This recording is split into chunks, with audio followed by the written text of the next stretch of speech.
berangkat ke sini, entah sekolah, kerja, atau apapun, kalian pelajari dulu tentang Korea, kayak culture-nya, gimana sih kehidupan di sini, biar nantinya nggak kaget. Karena di sini emang nggak bisa disamain nama Indonesia. Di sini free, bener-bener free.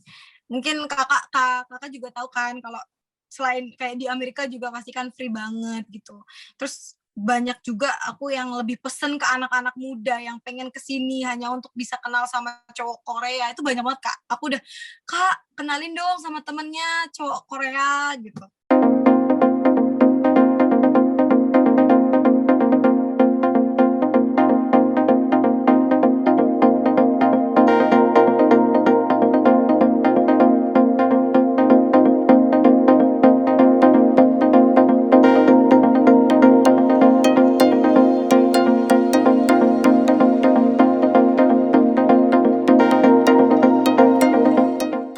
Halo teman-teman semua, selamat datang kembali di Indonesian Abroad. Perkenalkan, nama saya Wiwik Astawa. Saya adalah host atau pemandu channel ini. Kali ini saya akan bersama dengan seorang tokoh atau narasumber yang sudah kami undang dalam acara bincang tokoh atau interview. Semoga video ini berguna buat banyak orang. Tonton terus dan dapatkan manfaatnya.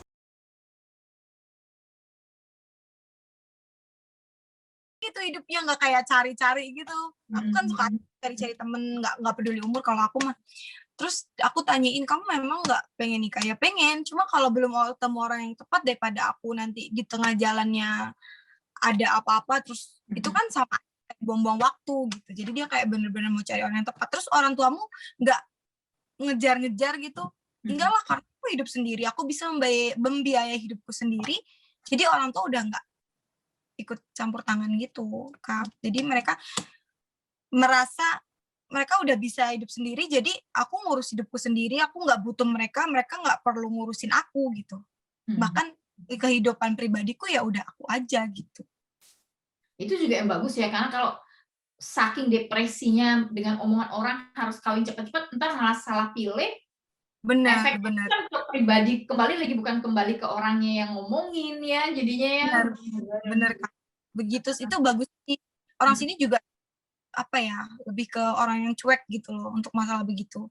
Tapi yang pengen cepet nikah juga banyak, yang nikah cepet juga banyak. Cuma mereka selalu kaget kalau aku bilang di Indonesia tuh umur segini udah nikah gitu. Oh gitu. Emang mereka punya uang buat nikah. Nah, ini yang perlu aku ngomong. Orang Korea itu sebelum dia nikah punya anak, mereka tuh udah menyiapkan ntar anaknya kuliah di mana, dia anaknya sekolahnya gimana. Itu tuh mereka bikin plan dulu. Jadi kalau mereka dengan itu mereka nggak berani punya anak. Mostly orang Korea begitu. Jadi ada persiapannya dulu, planningnya mantap ya. Kalau orang Indonesia kan banyak anak banyak rezeki, adalah nanti rezekinya kalau punya anak. Kalau orang Korea nggak bisa begitu, dia plan punya anak 2 berarti harus menyiapkan uang untuk bisa punya anak 2 gitu, kayak dari lahirannya sampai dia kuliah gitu. Jadi nggak ada ceritanya anaknya pengen kuliah di sini terus dia nggak ada uang gitu, nggak mungkin, katanya sih, aku dengernya gitu. Karena aku juga berteman sama ibu-ibu mixed married di sini dan mereka tuh cerita-cerita gitu. Bagus, jadi Ayu dapat pengalaman juga ya. Beda gimana buat wawasan lebih ini ya, lebih terbuka. Berarti kalau misalnya kayak apa, dampak pressure untuk menekan orang perempuan yang belum kawin di sana nggak banyak ya. Memang sih yang muda, ya maksudnya yang kawin umur muda juga banyak.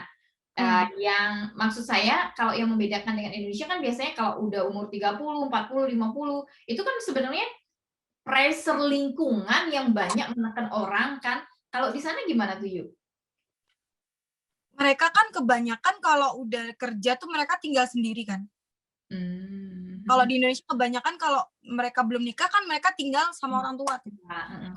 Tadi Kak, kalau mereka merasa mereka udah punya hidup sendiri, bisa membiayai hidup mereka sendiri, mereka bisa tinggal sendiri, mereka nggak peduli banget sama itu, udah biarin orang tua gimana. Mungkin nanti orang tuanya diomongin sama tetangganya, tapi ya itu tidak merubah gitu, nggak merubah si orang ini. Makanya kenapa mereka bunuh diri, biasanya mereka tidak bisa hidup sendiri dan mereka di pressure sama orang tuanya untuk melakukan ini. Jadi kayak mereka nggak bisa cari rumah sendiri tuh, otomatis mereka harus tinggal sama orang tuanya. Biasanya kayak gitu tuh juga bisa bikin mereka bunuh diri gitu. Ada juga yang mereka udah bisa mendapatkan segalanya, kayak udah tinggal sendiri, udah bisa beli apa-apa. Itu tapi mereka tetap ngerasa gagal atau gimana ya, mereka bunuh diri. Jadi kayak tergantung orangnya juga. Tapi kalau pressure untuk dari lingkungan itu kayaknya lebih rendah daripada di Indonesia. Kalau di Indonesia kan parah banget tuh ngomonginnya gitu, kayak sampai itu anaknya nggak di ini gak nih. Tapi kalau di sini kayaknya lebih cuek deh untuk masalah itu. Mungkin gitu sih kalau menurut aku. Karena teman-teman aku nyantai gitu, yang aku banyak banget temen yang umurnya udah 30-an, bahkan 30 ke atas gitu tuh, mereka masih nyantai kayak belum mau nikah gitu. Dan juga kalau pasangan di sana yang menikah tapi mereka tidak ada biaya untuk punya anak, fine-fine aja berarti ya. Kalau di Indonesia kan biasa, aduh kok kapan punya anak? Pasti pertanyaannya kayak gitu-gitu kan. Kalau di sana normal nggak sih yuk, kalau misalnya orang tanya misalnya couple yang udah menikah terus ada ketemu orang nanya anaknya berapa, normal nggak sih pertanyaan kayak gitu? Kayaknya kalau ditanyain kapan punya anak gitu, enggak deh Kak. Kayaknya sih, aku belum paham juga kan. Aku kan di sini murid ya, bukan yang nikah gitu kan. Kalau menurutku kapan punya anak tuh masih belum sih. Soalnya aku punya nih temen mixed married, dia udah lumayan lama nikah dan belum isi juga, nggak yang kayak ditanya-tanyain gitu sih kayaknya. Nyantai. Lebih seperti western style, berarti ya barat ya, ngurusin diri sendiri, bukan lagi ngurusin tetangga atau gimana ya. Iya, menurutku lebih kayak gitu, lebih. Apalagi kan di sini apartemen ya, jadi kayak ke sosialisasinya tuh kayak kurang ya, tinggal aja di tempat yang sama tapi kadang nggak kenal gitu juga bisa mungkin. Iya, benar. Terus kalau orang Indonesia di sana banyak nggak sih yuk? Banyak banget. Banyak banget. Berarti Ayu sering dong ketemu sama orang Indonesia? Sering banget. Ayu banyak banget teman orang Indonesia di sini. Nggak saling bantu gitu. Seru sih. Aku malah mainnya sama ibu-ibu mixed married gitu. Mixed married itu maksudnya ibu-ibu yang udah kawin? Iya, ibu-ibu yang nikah sama orang Korea. Oh, jadi cowoknya orang Korea, istrinya orang Indonesia. Ya, biasanya gitu. Oke. Cukup banyak berarti orang Indonesia di sana yuk ya? Banyak banget. Dan hampir semua tuh jadi influencer gitu, jadi banyak followersnya mereka gitu. Kalau Ayu lihat antara hubungan sesama orang Indonesia di Korea tuh mau akur nggak sih? Kan karena ada beberapa yang saya dengar dari yang saya interview, kadang mereka ada yang berkelahi, bahkan ada yang jamba-jambaan di negara orang. Kalau yang Ayu alami gimana? Sama, kita kayak ada yang klop dengan grup ini, ada yang klop sama grup ini. Pasti adalah kayak namanya berantem kayak gitu. Semua berusaha untuk terlihat paling keren gitu kan. Pasti gitulah ya namanya di negara orang gitu kan. Namanya orang lah ya, pasti ada pengen iri-irian pasti ada. Cuma kalau di sini tuh ya udah, kalau lu nggak suka sama ini ya nggak usah berhubungan gitu, nggak kayak yang sampai ribut jamba-jambaan gitu, belum pernah denger sih masalah begitu. Oke, lebih kalem kayaknya. Ada lagi sih yang Ayu pingin bagi buat yang nonton video ini apa tentang Korea, mungkin pesen-pesennya Ayu buat yang mau datang ke Korea atau pengalaman yang Ayu mau bagiin. Menurut Ayu, buat teman-teman yang pengen berangkat ke sini, entah sekolah, kerja, atau apapun, kalian pelajari dulu tentang Korea, kayak culture-nya, gimana sih kehidupan di sini, biar nantinya nggak kaget. Karena di sini emang nggak bisa disamain nama Indonesia. Di sini free, bener-bener free. Mungkin kakak juga tahu kan, kalau selain kayak di Amerika juga pasti kan free banget gitu. Terus banyak juga aku yang lebih pesen ke anak-anak muda yang pengen kesini hanya untuk bisa kenal sama cowok Korea. Itu banyak banget Kak. Aku udah, Kak kenalin dong sama temennya cowok Korea gitu. Itu aku banget dapet DM kayak gitu.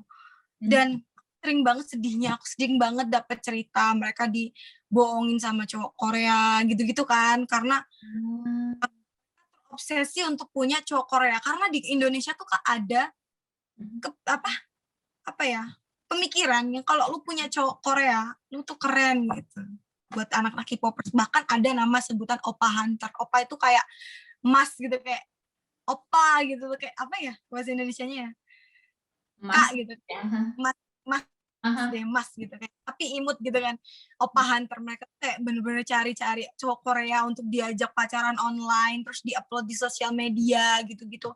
Jadi kayak beberapa dari mereka bahkan rela datang ke Korea, ketemu cowoknya, ntar di Korea diapain, baru nanti apa di sosial media kalau cowok Korea tuh kayak gini-gini. Jadi aku merasa kayak kalian pelajari dulu. Kami ucapkan banyak terima kasih kepada tokoh atau narasumber yang sudah bersedia hadir dan berbagi informasi dan pengalaman. Semoga video ini berguna buat banyak orang. Jangan lupa untuk klik like dan subscribe. Sampai jumpa di video-video kami berikutnya. Tonton terus dan dapatkan manfaatnya.